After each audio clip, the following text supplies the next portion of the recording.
கதறி அழும் தனுஷ் குடும்பம். நிம்மதி இழந்த ரஜினி காரணம் கடும் சாபம். ரஜினி குடும்பத்திற்கும் தனுஷ் குடும்பத்திற்கும் இது போதாத காலம்.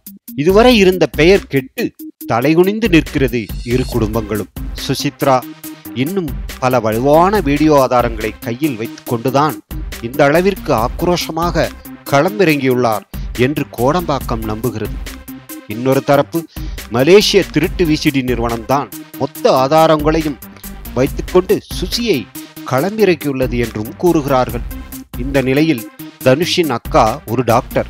அவர் கடும் மன உளைச்சலுக்கும் ஏச்சு பேச்சுகளுக்கும் ஆளாகி தலைகுனிந்து நிற்கிறார். நேற்று தற்காலிகமாக தனது பேஸ்புக் மற்றும் ட்விட்டர் கணக்குகளை டீஆக்டிவேட் செய்வதாக தனுஷின் சகோதரியும் மருத்துவருமான விமலா கீதா தெரிவித்துள்ளார். இது குறித்து அவரது சமூக வலைதள பக்கத்தில் கூறப்பட்டுள்ளதாவது: கடந்த சில மாதங்களாக எங்கள் குடும்பத்திற்கு ஏற்பட்டிருக்கும் பல்வேறு பிரச்சனைகள் காரணமாக நாங்கள் மிகவும் மனம் நொந்து போயுள்ளோம். இருப்பினும் நாங்கள் அமைதி காத்து வருகிறோம்.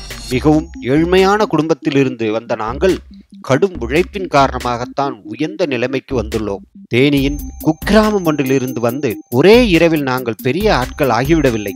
என்னுடைய சகோதரன் தனுஷ் இது போன்ற எத்தனையோ அவதூறுகளை சந்தித்துதான் இந்த நிலைமைக்கு வந்துள்ளான். மிக பெரிய வலியுடனும் மன வருத்தத்துடனும் என்னுடைய பேஸ்புக் மற்றும் ட்விட்டர் கணக்குகளை தற்காலிகமாக மூடுகிறேன்.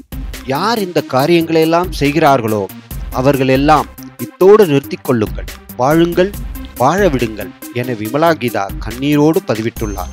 ரஜினி மனநிலையும் அப்படித்தான் இருக்க வேண்டும் என்கிறார்கள்.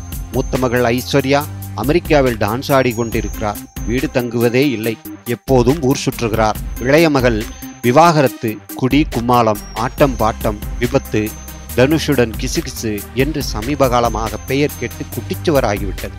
பொதுமக்களும் ரஜினிக்கு தமிழர்கள் மேல் எந்த அக்கறையும் கிடையாது என்று கூறி இணையங்களில் கடும் குற்றச்சாட்டு வைக்கின்றனர். மனைவி நடத்தும் ஆசிரம் பள்ளியில் நிறைய முறைகேடுகள் என்கிற செய்திகளும் பரவியபடி இருக்கிறது.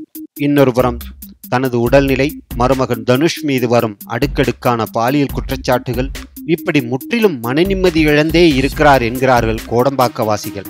இது குறித்து சமூக வலைதளங்களில் சிலர் கூறும் கருத்து பகீர் ரகம். அதாவது 40 ஆண்டுகள் ரஜினியை மட்டுமே நம்பி வாழ்க்கையை இழந்து பணம் பொருள் இழந்து கடும் விரக்தி அடைந்த ரசிகர்களின் சாபமே ரஜினி குடும்பத்தை படாத பாடுபடுத்துகிறது என்கிறார்கள்.